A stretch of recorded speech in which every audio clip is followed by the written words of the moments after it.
Welcome to Practice Disrupted, a podcast where we find ways to create new solutions to current challenges while elevating the value of architects.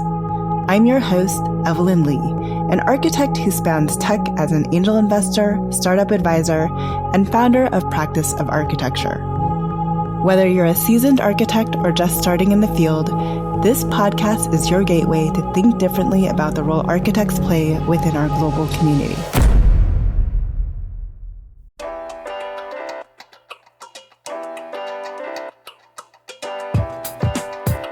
Hello, Disruptors. Welcome to this week's episode of Practice Disrupted. Today, we're continuing our Architecture and series with a guest who's making a significant impact beyond traditional practice, Laura Wake-Ramos. Laura is a leader in project delivery, strategy, and technology integration. As a business development manager with Mortenson, she's driving real estate development in the Washington, D.C. metro area, blending the roles of developer and builder in innovative ways. She's also led award-winning projects, including a historic renovation in D.C. that won a National Design Build Award in 2023. Laura's dedication extends beyond her professional roles. She's a 2023-2024 chair of the AIA Project Delivery Knowledge Community and serves as an at-large representative on the AIA Strategic Council.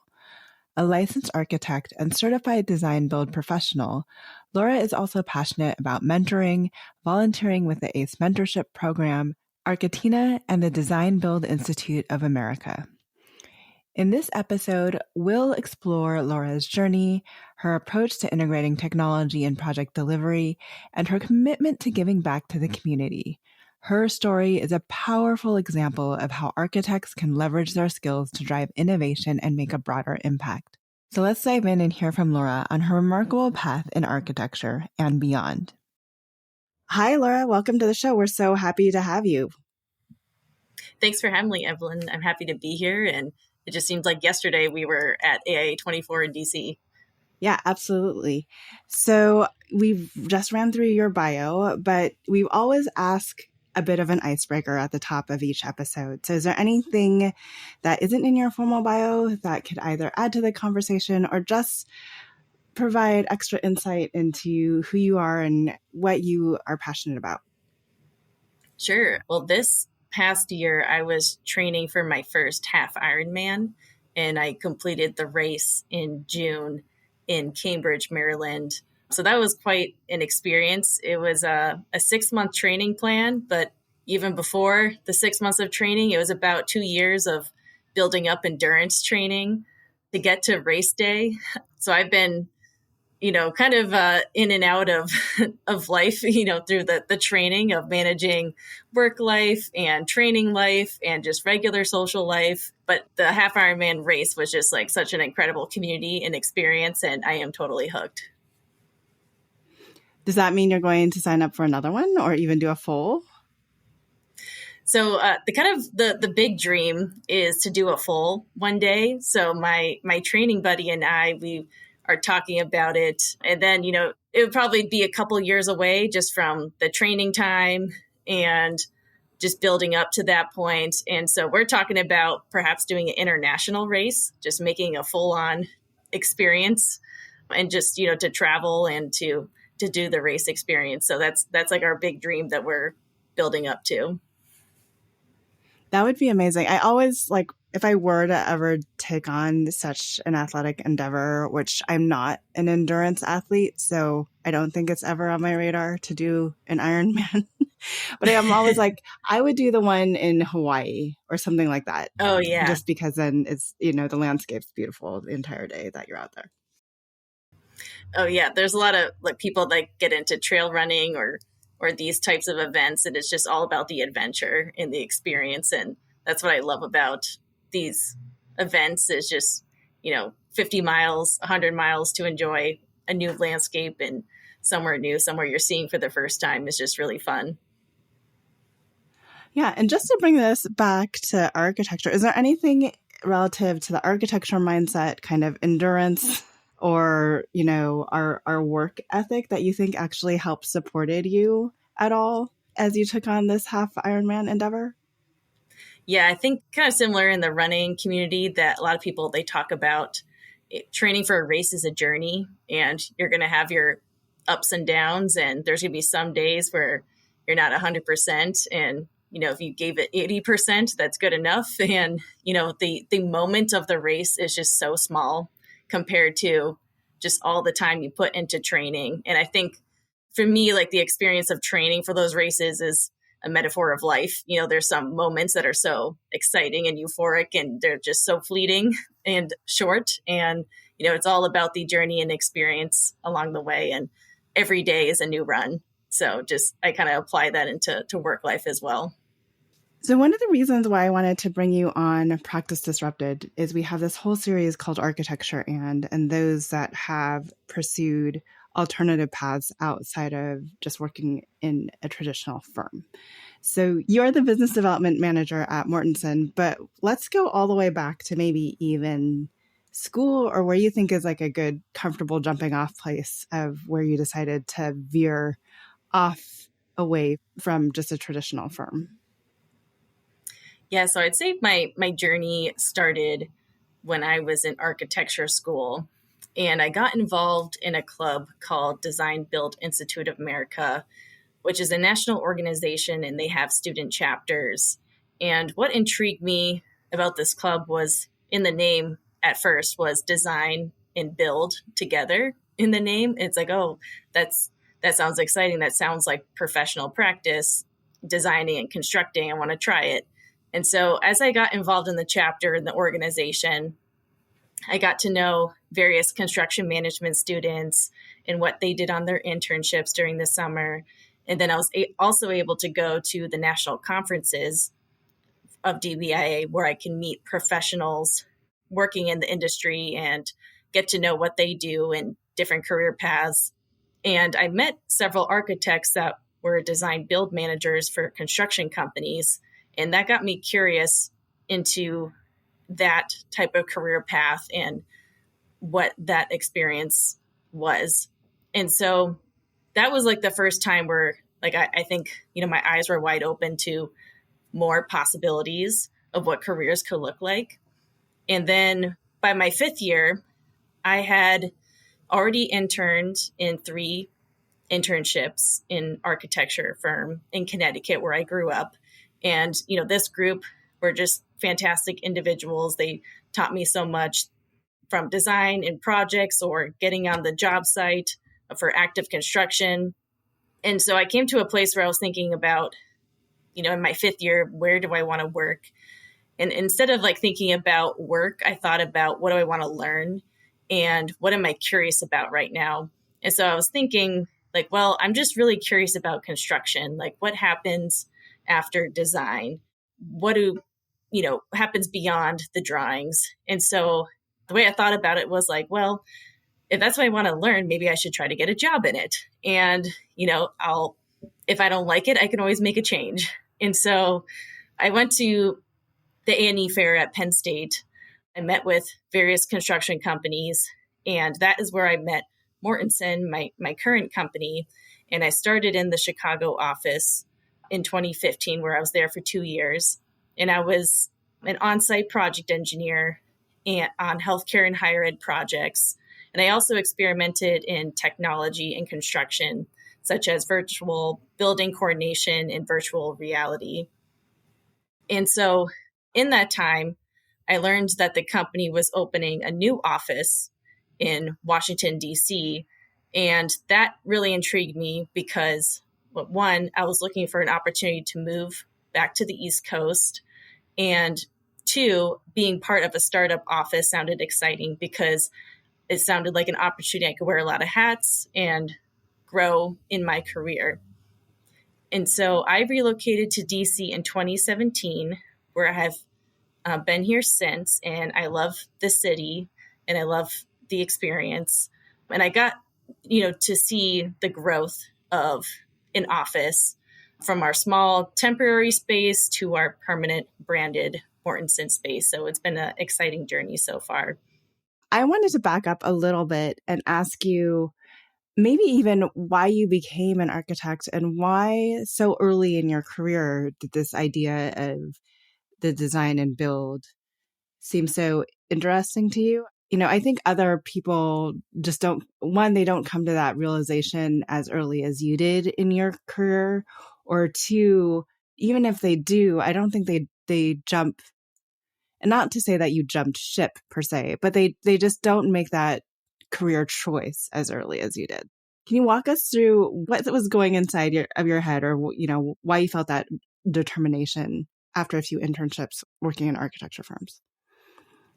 Sure. I think what I was, kind of seeing through architecture school, where we have, our studio projects where we're drawing, the concept, and, we're with by hand or on a computer, and we're building the model. It's just like, I was thinking about what happens when you hand off your concept, when you hand off your idea, and just what that means in the profession is, in design, we have our models, we have our drawings, and then we hand it off, and then it's built, into a building with so many systems. And now when I look back into it, and I just think about like the people and the systems and the teams, and construction is still very manual. So that means, every bit of a building is somebody with their hands, like putting up a piece of wood, putting up a piece of drywall, and hammering it and screw it in with their own hands. So I think that was like the curiosity of just seeing the full spectrum, from the start of an idea, a little napkin sketch, all the way to, a huge vertical building. You mentioned that you interned your first few summers in a traditional firm. So did you just find that you didn't get access to that full spectrum from, concept design to construction? Because there are some firms, I imagine, there are definitely some smaller design build firms out there. But what made you take the leap to work for a contractor as opposed to an architecture firm in the end? Yeah, I think part of it was to see the progress every day on the job site. Whereas, some projects where, as an architect, you may be only visiting the site once a week. And just, I think what intrigued me about construction now and staying with it is just seeing the progress every day. And so, just like some efforts might take, weeks, of meetings or of reviews and conversations, and, maybe some edits and some revising, and just being able to kind of see the progress like all the way through, for the day where something is like erected and you're like, oh, wow, like I did that. And I saw every single day to make it happen. Is there anything that you think you miss having made that decision that you would have gotten working in a traditional firm? Yeah, I think through the design process and just being in a creative design team, I think like that element, I still miss, and just like being in that creative space. And the way I see it in my role is I get to be a partner to architects. So when we're creating a vision, a design, I get to be alongside the architect and offer input when it comes to trade partner perspective, construction, logistics, schedule, cost. I get to be a partner alongside the idea creation in order to make it real, right? Where is what excited me being on that design phase management side of the business, is that I got to work alongside the architect in the process. So that's what kind of in my career where it started as an on-site project engineer, and then it started shifting into pre-construction as a design phase manager. And now I'm even on the earlier side in the business development. Thank you for allowing me to take that little detour to back up your decision-making process as you went and grew through your career. So tell us what a business development manager does now at Mortenson. Sure. So a lot of our work in business development, we're involved in a wide variety of conversations. So one type of effort is market research. And so we're uncovering important data that's going to inform our business strategy. So that might be researching market reports, that might be doing research on active projects, that might be identifying key partners, architecture and engineering companies that we should be connecting with. And then we take all this data and then we synthesize it, where it's like, okay, of all the opportunities out there, where does it make sense to put our best effort? Because there are limits to resources of people and time. So we start synthesizing that data to be more focused. And then we also have strategic conversations, and that's both internal and external.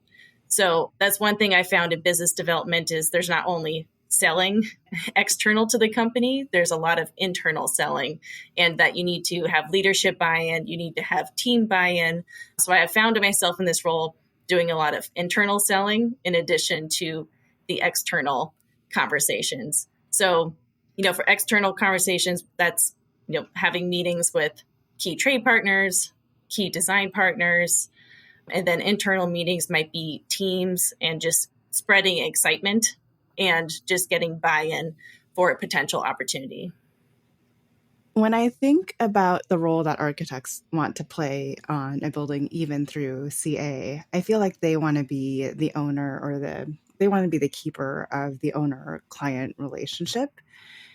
As a business development manager on the construction side of things, how much of that outreach are you doing direct to the client as opposed to direct to your design service partners, as you mentioned? And how do you keep that balance there? Yeah, so I think, so we're having conversations with both potential clients and with A&Es.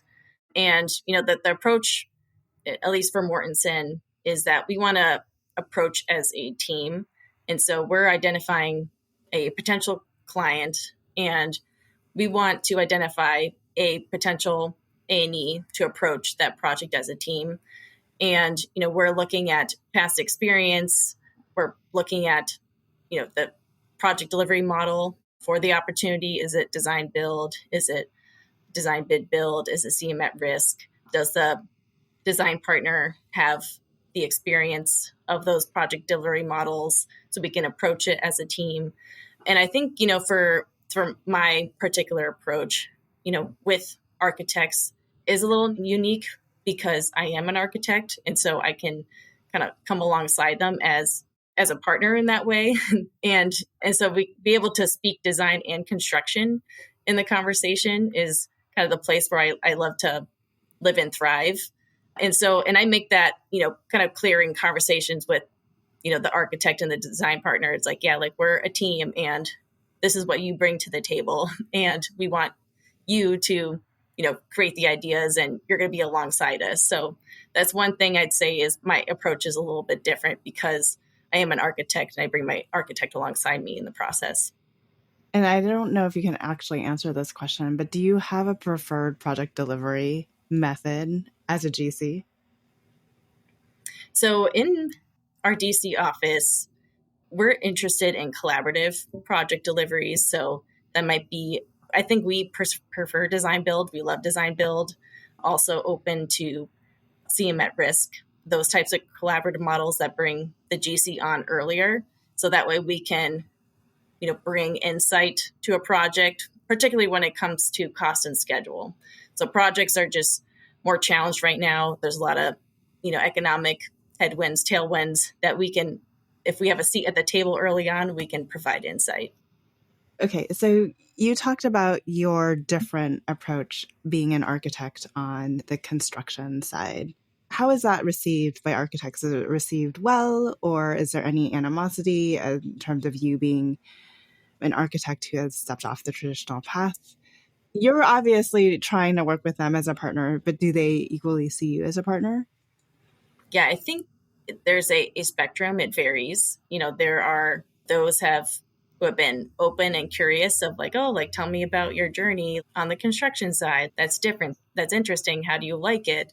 And then there's the other side of the spectrum that I feel like it's more questioning of, oh, well, how long did you work in practice? And it's like, oh, okay, so you, I joined the construction side, after graduating college. So, and, if my internships, if they don't count, then, if you just look at my working years, that I've only been on the construction side.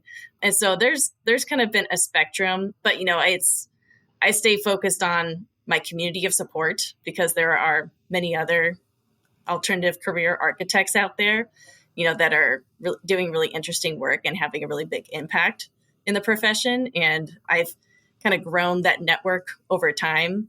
And so even though I think that just makes our profession really interesting because there's just such a diverse spectrum of business and just careers. So you mentioned, obviously, we met each other through the AIA, and I imagine you're still heavily involved in the DBIA, the Design Build Institute of America. Are there other places that you go to find that network to help with that positive outlook on things? Yeah, I think I've made various circles in AIA where I found, that community and, from a DC market level through the DC chapter, also through the knowledge communities. So I'm currently chair of the project delivery knowledge community that I've been a part of for about 5 years now. And that whole committee, it is primarily made up of alternative career architects. So we're like our core team and support group, and that we've been involved in the project delivery discussion for a long time. And I've also been involved in ACE mentoring program of America. And I, being a mentor, being a part of a team to excite high school students about the careers in architecture, engineering, construction, just kind of being in this space where I get to teach. I can teach both architecture and construction in that space was like a really fun way for me to give back in that way. I've also made some community circles through other volunteer opportunities, such as Argentina, which is a mentoring group to help elevate Latin women to licensure. And, just having that group, like we're, just always out supporting each other, trying to connect and help each other. And whether that's people are looking for a new job opportunity or a new AIA opportunity, is just like this really special group of support. So just by being involved in these various organizations has created some really nice relationships and have found, some of those alternative career architects by just being involved in these various circles. The other interesting thing is, obviously, you could have pursued the path that you did without licensure, but you went and decided to go and get and finish your license. Can you talk a little bit about that and why you did it? Yeah, that's a great question, because that was something I made a decision on very early on in my career, and particularly when I decided to pursue the construction path when I was in college. And so early on, when I was interviewing with companies, I was asking companies if they had licensed architects in their company so that they could be my supervisor, so I can get my hours signed off. And what I learned from that experience is that it was a good indicator of culture in the company. How does the construction company view architects and the value that they could bring in the company? And so I kind of scratched off my list early on if the response was like, I think we have some, but I don't know for sure. And so when with Mortenson, as an indicator, they said, the people I interviewed with was like, oh, we definitely do, like, name person 1, 2, 3, and we can connect you with them. So that was that question, early on in that career path helped me just sort of like weed out companies that were the right culture fit and what I wanted to do. And, even, as I was working on my exams, because they're quite a commitment, working a full-time job and studying the exams after work, of a long day on the job site.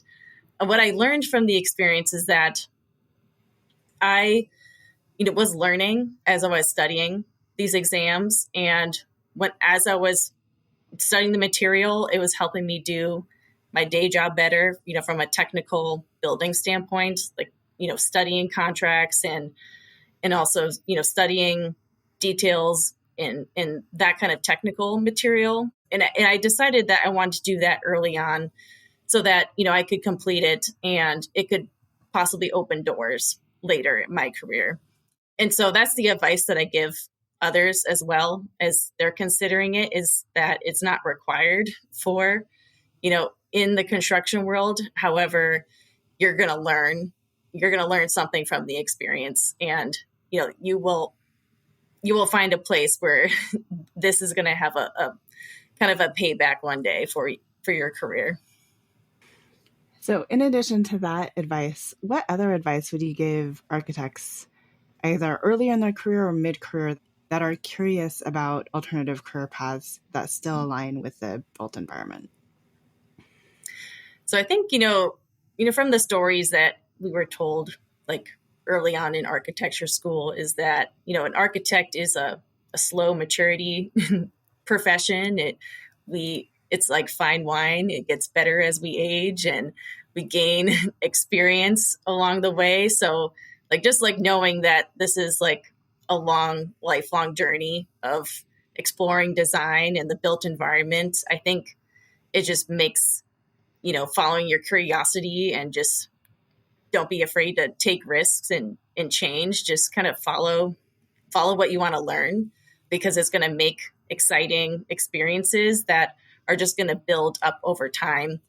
And so even if you're not quite sure where it's going, what the end is going to look like, just kind of trust that process, that you're learning and you're growing. And if you're following your intuition and curiosity, it's going to lead you into that place where you'll thrive.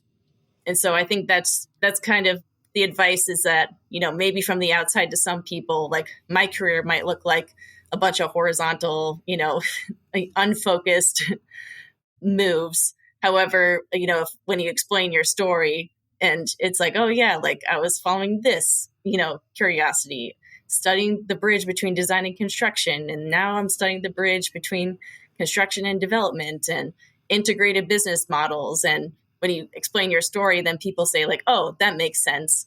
So just kind of stay focused in your own vision is my advice, to other people considering alternative career paths. So we've always talked about people that have gone on and gotten MBAs, but you actually went back to school recently and finished your Master of Professional Studies in Real Estate Development.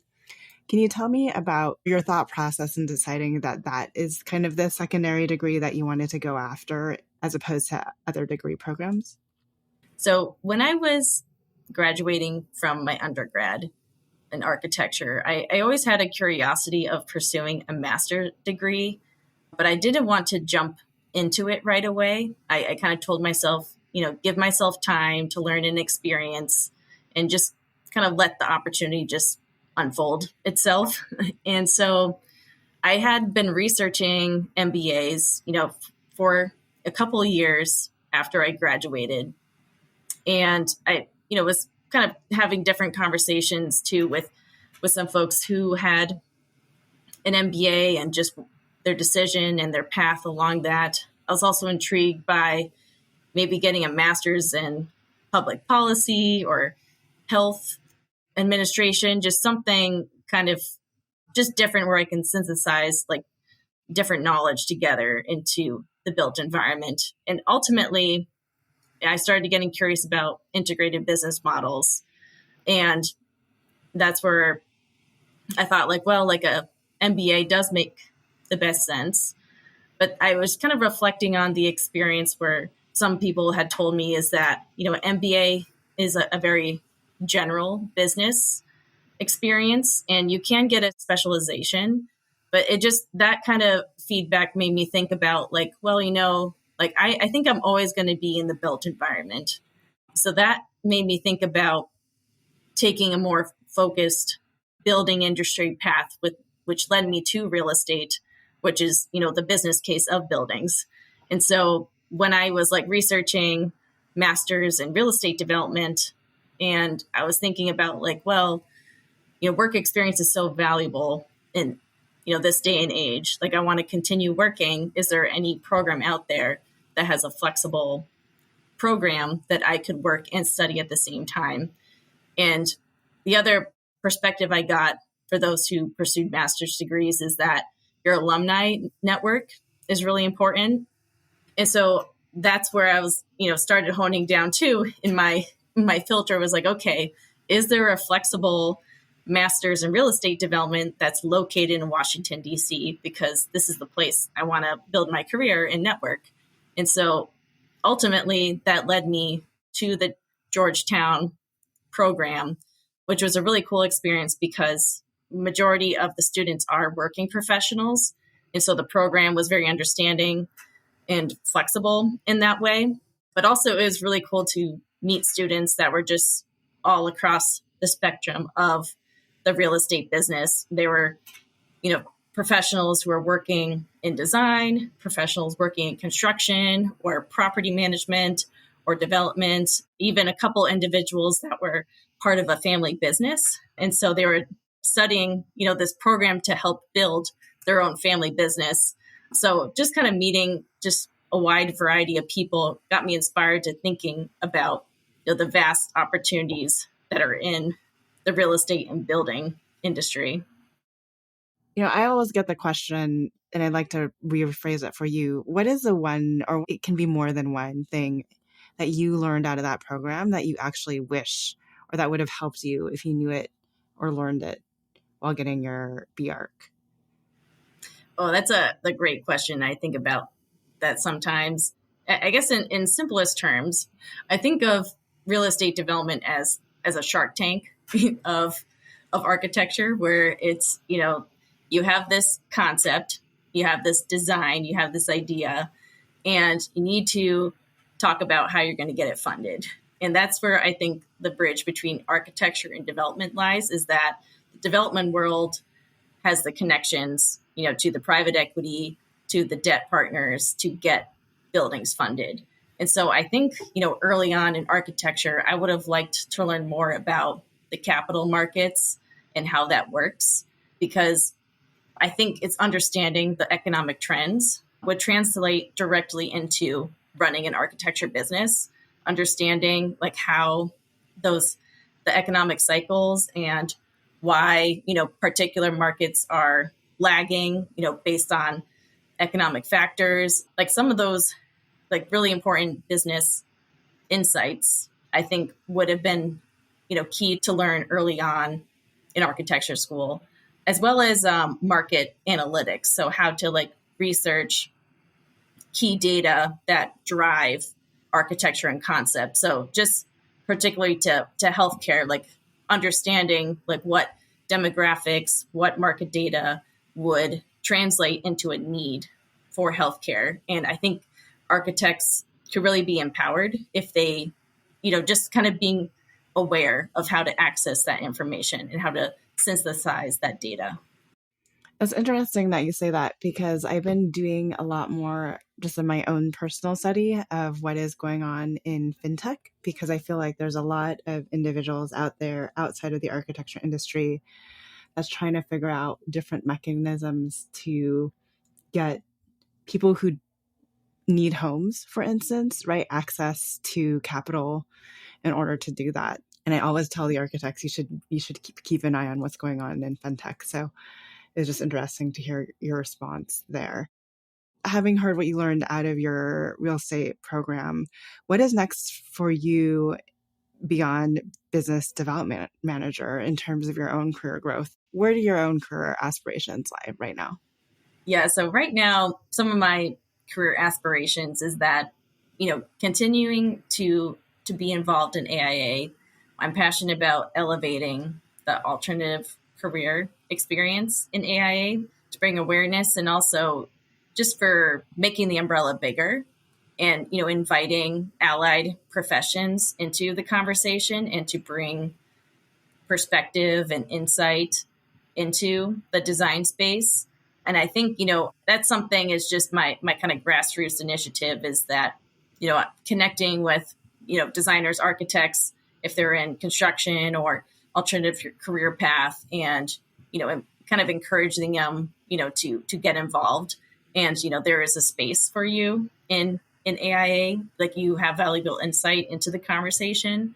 And so that's where I kind of am finding places to get involved, to kind of be part of that conversation. So that has led me initially to the project delivery knowledge community.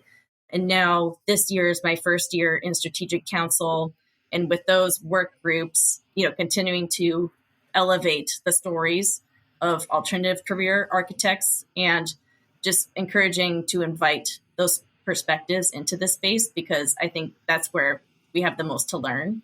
And, those allied architects, like, they do want to help if we invite them to sit at the table. So that's something I'm personally passionate about, is just elevating leadership in AIA as well as DBIA. I'm starting to get more involved through DBIA and starting up student chapters and just kind of giving back at the point in my career where I've kind of reflected on my journey and kind of noticing some key instances that informed my career.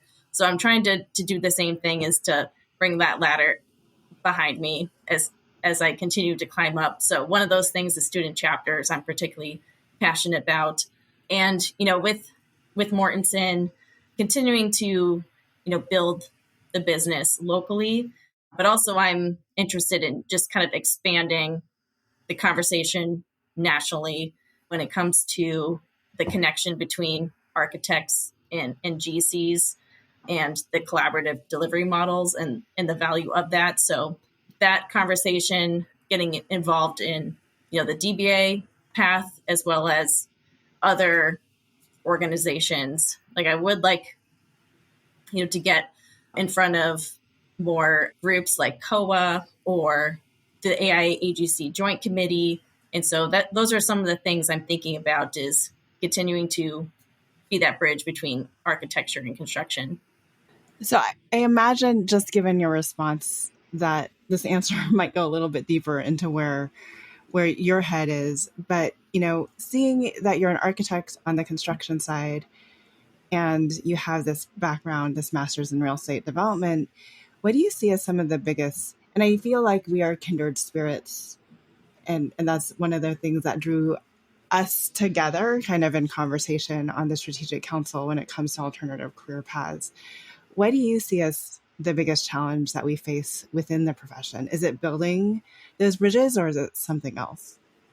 I think, the challenges and opportunities kind of go hand in hand, where it's like, I see like the biggest challenge is that I think we need to get outside our bubble a little bit. I think, that's where we can invite the allied professions into the conversation, and we can learn about other industries and how other professional industries run their businesses and the way they see the built industry. And so I think that's where, as a design community, I think just kind of being more connected. And that's where I love, spaces like DBIA or NAIOP, where it's a mix of developers, architects, contractors having like that conversation. I think, it just kind of opens your eyes where, to viewing your same profession, your same industry from a different perspective. And I think that's where we have the most to learn from. And so, with that, opens up a lot of things, right? It's hard, to kind of be open to learn or to be challenged in that way.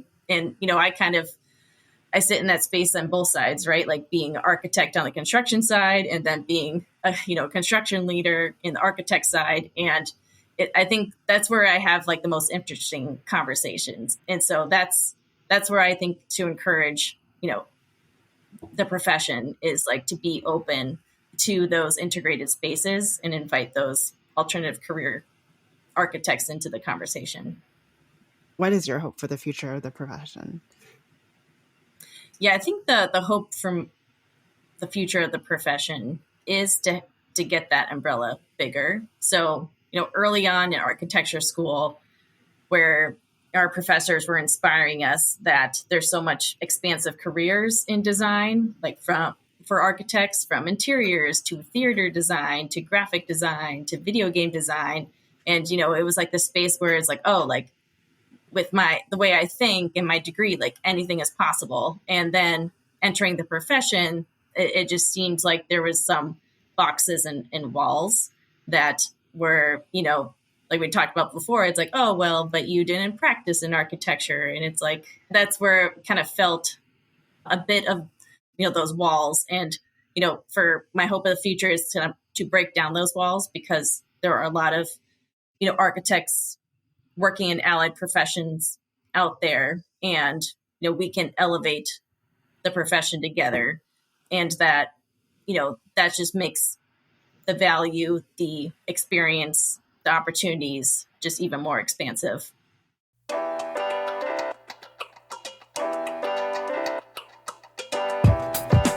Hi, Disruptors. Thank you for joining us today on an episode of Practice Disrupted. If you like the content for today's show, you can find all of our past episodes over on practiceofarchitecture.com/podcast. Be a part of the conversation by joining me, our speakers, and other disruptors in our community at practiceofarchitecture.com/community.